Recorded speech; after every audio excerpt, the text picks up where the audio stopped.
قرآن مجید فرقان حمید سے نور حاصل کرنے کا سلسلہ جاری ہے۔ آج کا درس کچھ مختلف نوعیت کا ہوگا۔ آج ہم قرآن مجید فرقان حمید سے نصیحت، اس کی روانی اور کس حسین پیرائے میں اس نے ہمیں زندگی گزارنے کے اصول سکھائے، یہ سماعت کریں گے۔ تو کیا ارشاد فرمایا قرآن مجید فرقان حمید میں، من تاب و آمن وعمل عملا صالحا، کہ جس نے توبہ کی اور اس نے نیک کام کیے، اچھے کام کیے، تو آگے فرمایا فَأُولَئِكَ يُبَدِّلُ اللَّهُ سَيِّئَاتِهِمْ حَسَنَات، تو پھر ہوگا کیا؟ اللہ رب العالمین اس کی برائیوں کو نیکیوں سے تبدیل فرما دے گا۔ وَكَانَ اللَّهُ غَفُورًا رَحِيمًا، اور اللہ رب العالمین بہت زیادہ بخشنے والا، نہایت مہربان ہے۔ آگے ارشاد ہوا وَمَن تَابَ وَعَمِلَ صَالِحًا، اور جس نے توبہ کی اور اپنے آپ کو سنوار لیا، فرمایا فَإِنَّهُ يَتُوبُ إِلَى اللَّهِ مَتَابًا، تو بے شک اس نے اللہ تعالیٰ کی طرف صحیح معنوں میں رجوع کیا۔ آگے ارشاد باری تعالیٰ ہوا اور اللہ رب العالمین اپنے نیک بندوں کی صفات کو ذکر فرما رہا ہے۔ نیک بندوں کے اعمال کیسے ہوتے ہیں؟ فرمایا وَالَّذِينَ لَا يَشْهَدُونَ الزُّورَ، اور وہ لوگ جو جھوٹی گواہی نہیں دیتے، وَإِذَا مَرُّوا بِاللَّغْوِ، اور جب وہ کسی بیہودہ بات کے پاس سے گزرتے ہیں، مَرُّوا كِرَامًا، تو اپنی عزت کو بچاتے ہوئے گزر جاتے ہیں۔ وَالَّذِينَ إِذَا ذُكِّرُوا بِآيَاتِ رَبِّهِمْ، اور جب اللہ کے ان نیک بندوں کو ان کے رب کی آیتیں یاد دلائی جاتی ہیں تو ان کا رد عمل کیا ہوتا ہے؟ فرمایا لم یخروا علیہا صما وعمیانا، تو وہ ان آیتوں پر اندھے اور بہرے بن کر نہیں گرتے بلکہ ان سے نصیحت حاصل کرتے ہیں۔ اور پھر آگے فرمایا کہ اللہ کے بندے کس طرح اللہ رب العالمین کی بارگاہ میں دعا کرتے ہیں۔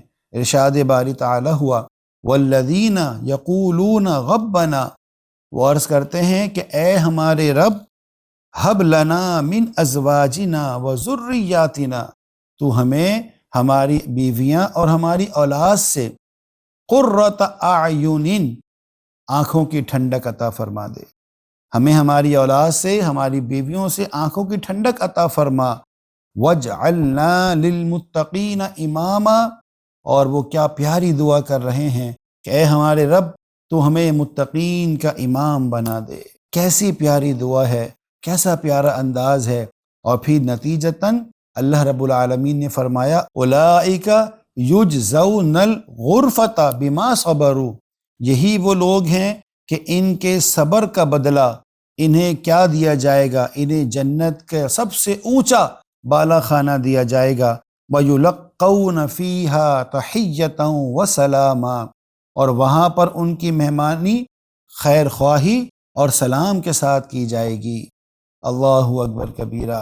تو دیکھیے کس حسین پیرائے میں اللہ رب العالمین کا کلام ہم سے گفتگو فرما رہا ہے اور ہمیں زندگی گزارنے کا طریقہ سکھا رہا ہے۔ بہت سے پہلو ہیں، لیکن جو بات میں نے عرض کرنی ہے وہ کیا ہے کہ دیکھیے جب بندہ گناہ کرتا ہے، جرم کرتا ہے، اور پھر جب اس گناہ اور جرم پر نادم ہو کر اپنے رب کی بارگاہ کے اندر توبہ کرتا ہے تو پھر ہوتا کیا ہے؟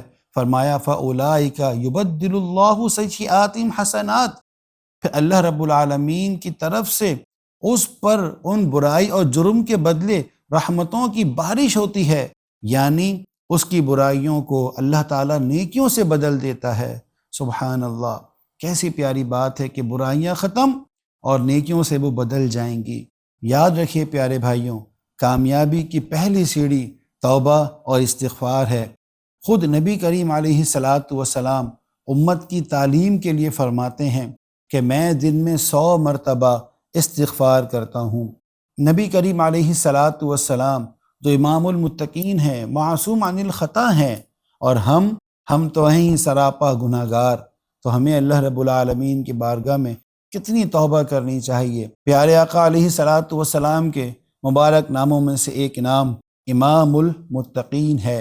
یعنی سیدنا امام المتقین، ہمارے آقا، ہمارے سردار متقین کے امام ہیں۔ 63 مرتبہ 63 ٹائمز اس درود پاک کو پڑھ کر یہ دعا کرنی ہے، اے رب ہمارے محبوب کریم علیہ الصلاۃ والسلام جن کے لیے ساری کائنات بنی، جو امام المتقین ہے، ان کے تقوی اور پرہیزگاری کا صدقہ تو ہمیں بھی متقی اور پرہیزگار بنا دے، ہمیں بھی توبہ کی توفیق عطا فرما، اور پیارے آقا علیہ الصلاۃ والسلام کے صدقے سے ہمیں اس توبہ پر استقامت نصیب فرما۔ سیدنا امام المتقین صلی اللہ علیہ وسلم۔